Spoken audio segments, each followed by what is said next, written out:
They're calming down, exactly. If they continued swearing, they continued getting upset, that's when it becomes unruly.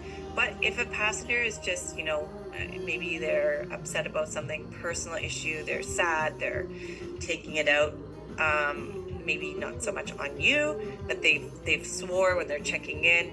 You can try to calm them down at that point. So we have a technique we use at the airlines, and you may have seen this before. And I think one of my former students said they use this technique. It's called the last technique. They use it maybe at McDonald's when you're trying to de-escalate a situation. So it's called the last technique. It if it fails to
Nevada?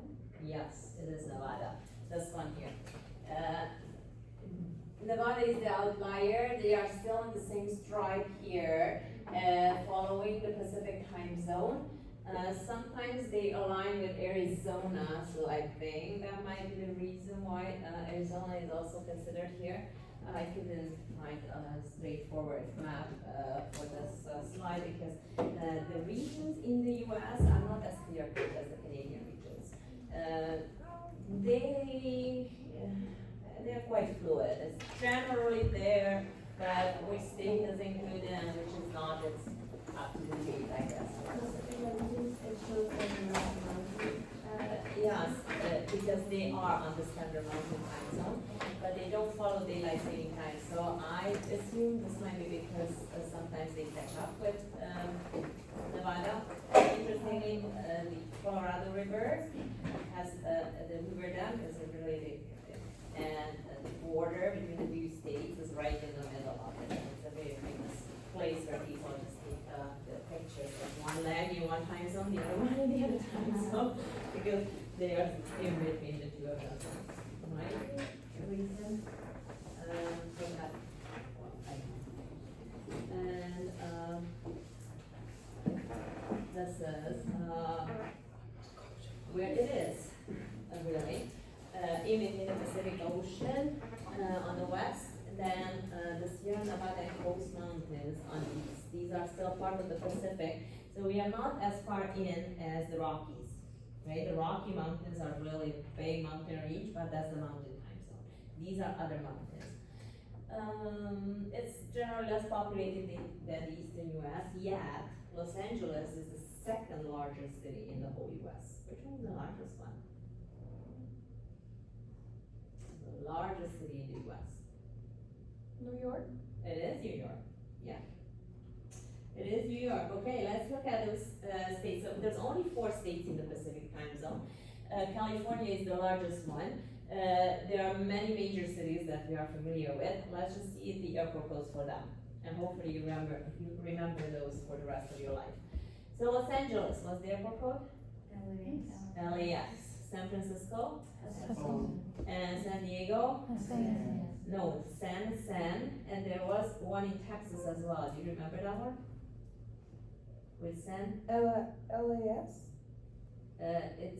What is the city? So not code, but what is the city? LAS is Las Vegas, by the way.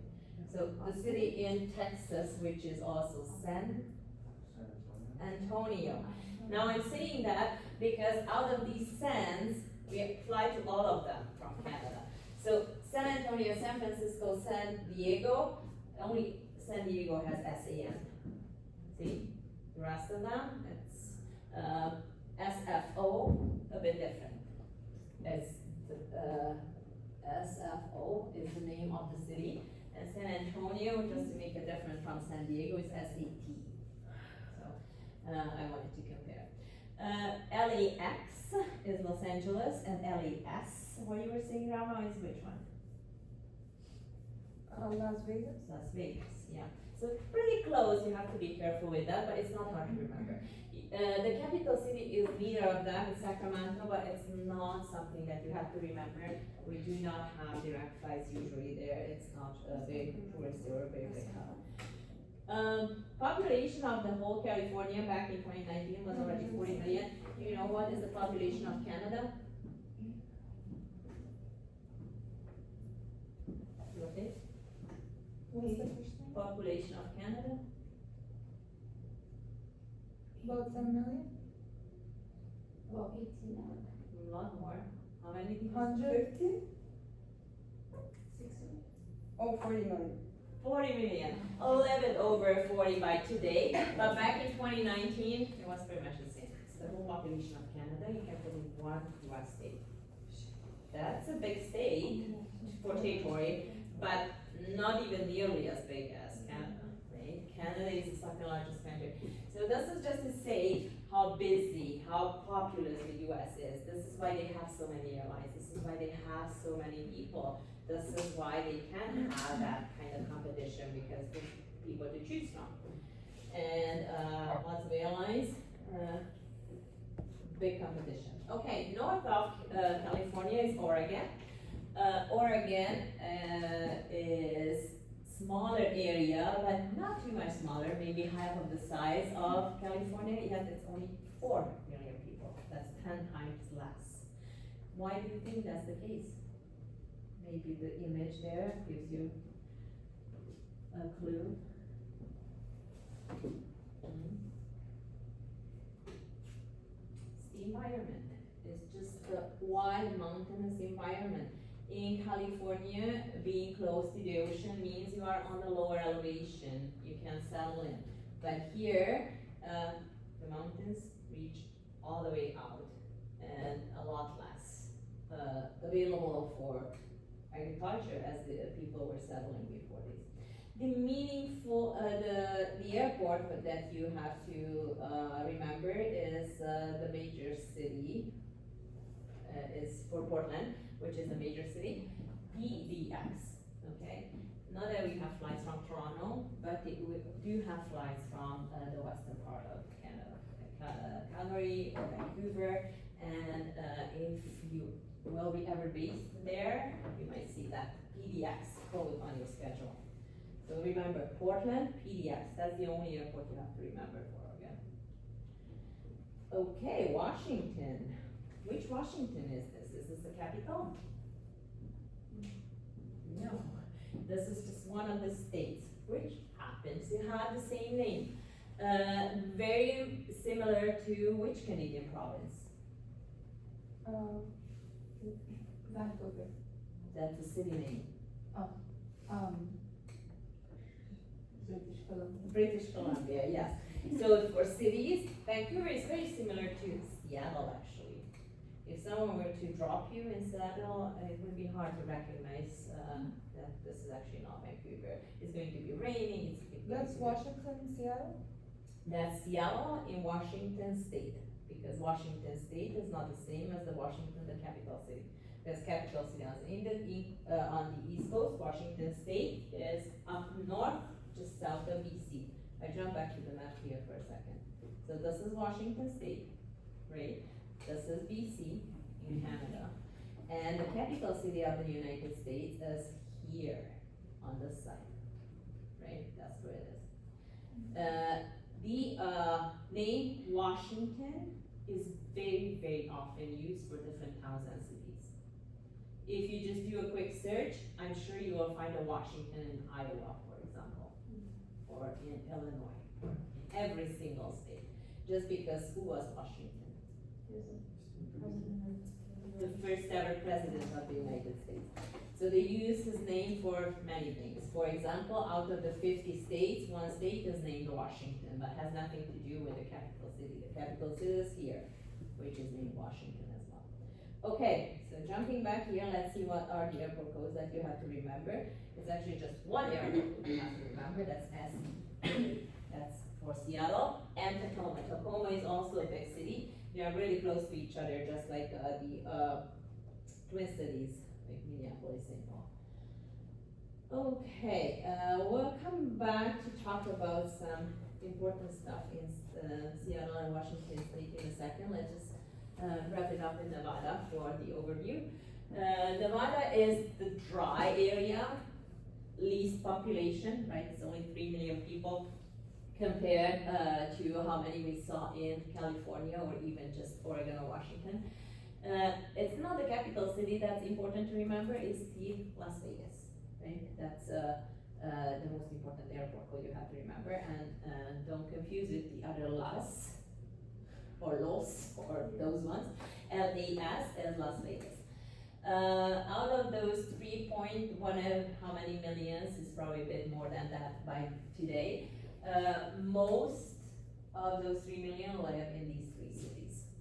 The rest of it is just almost like empty space, except for the indigenous population who lived on these lands for hundreds and hundreds of years, and they were used to that kind of lifestyle.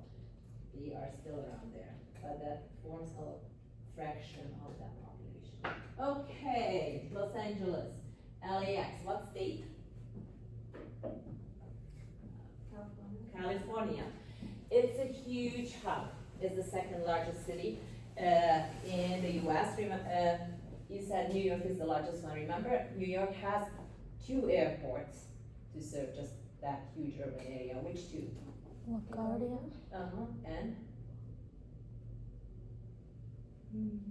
LaGuardia is more transborder or domestic, and the other one? Jay? John F. Kennedy. John F. Kennedy, JFK. So John F. Kennedy is more international. Here, as if you were to put these 2 big airports together, that's what you got. And it's a huge hub, both for international travelers and domestic or transborder travelers. Do you know where is Norwegian coming from?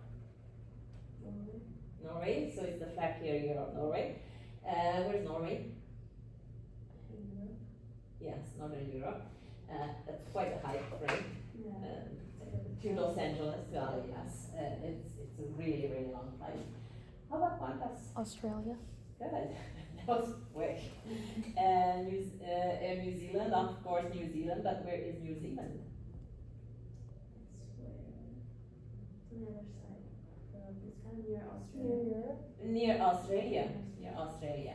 So if you look at the globe, Australia and New Zealand might have the same flight time getting to Los Angeles, probably.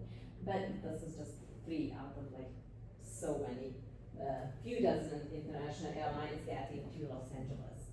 And those passengers will switch to other airlines which might be in the same alliance with these airlines, right? We talked about alliances, we got to that. Okay, San Francisco. What state? California again. Just because there's so many people internationally traveling here, the Los Angeles airport will probably not be enough to handle that type of travel, that amount of travel. And San Francisco is considered the second hub gateway to the Pacific.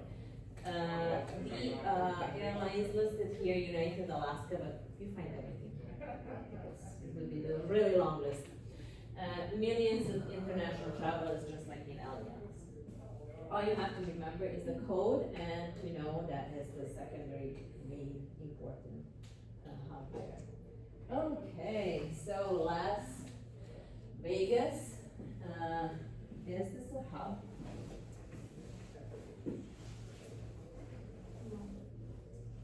It's a very busy airport, and it's not a hub airport.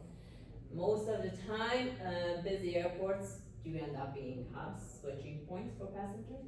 This one can be busy enough without being a hub. Why?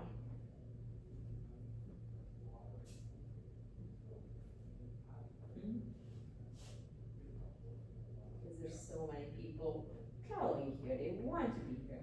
This is the kind of airports we call destination airports. Usually smaller airports are destination airports where people just go there because they want to be there.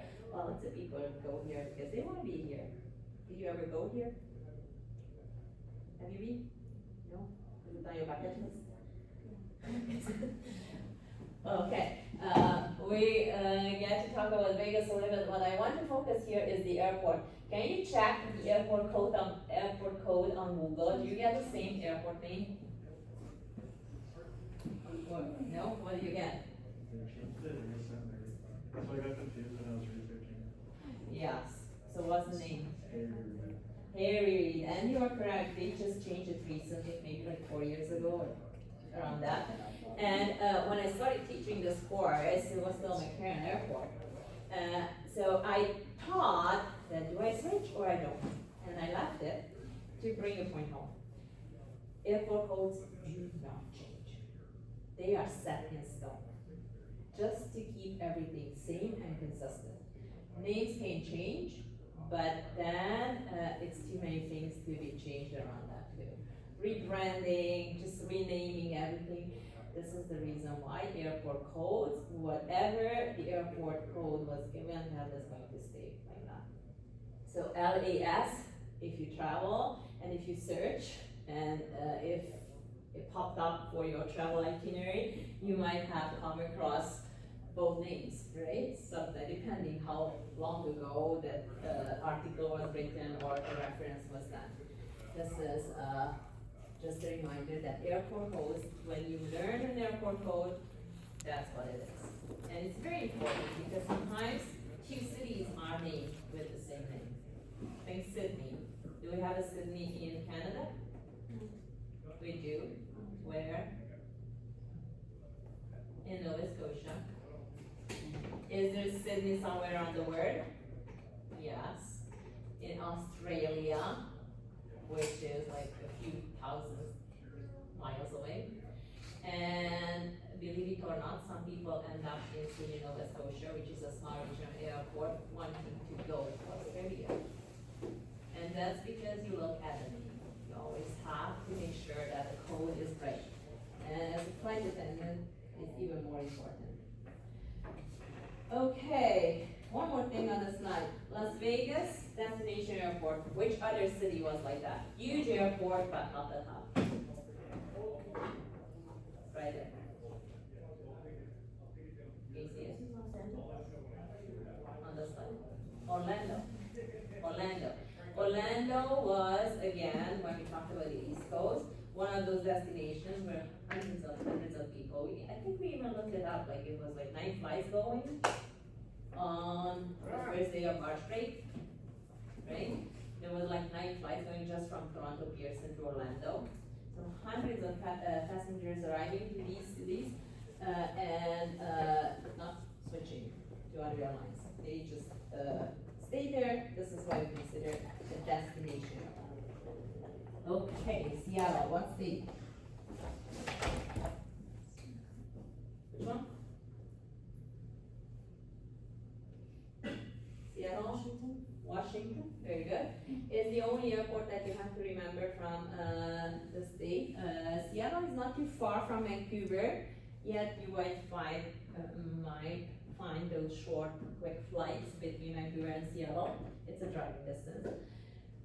It's the 8th busiest airport in the US. When we say 8, we don't think that would be very busy, which would be true in Canada. Being number 8 in the US, it's a very busy airport. There's so many big hubs and big airports. Being number 8 is high up there. It's a hub for Delta, Alaska, and it's also United has flights, American has flights, everyone is just in Seattle. So definitely one you could find your remembrance list. So how does it look like around here? We said there are mountains. Are these the Rocky Mountains?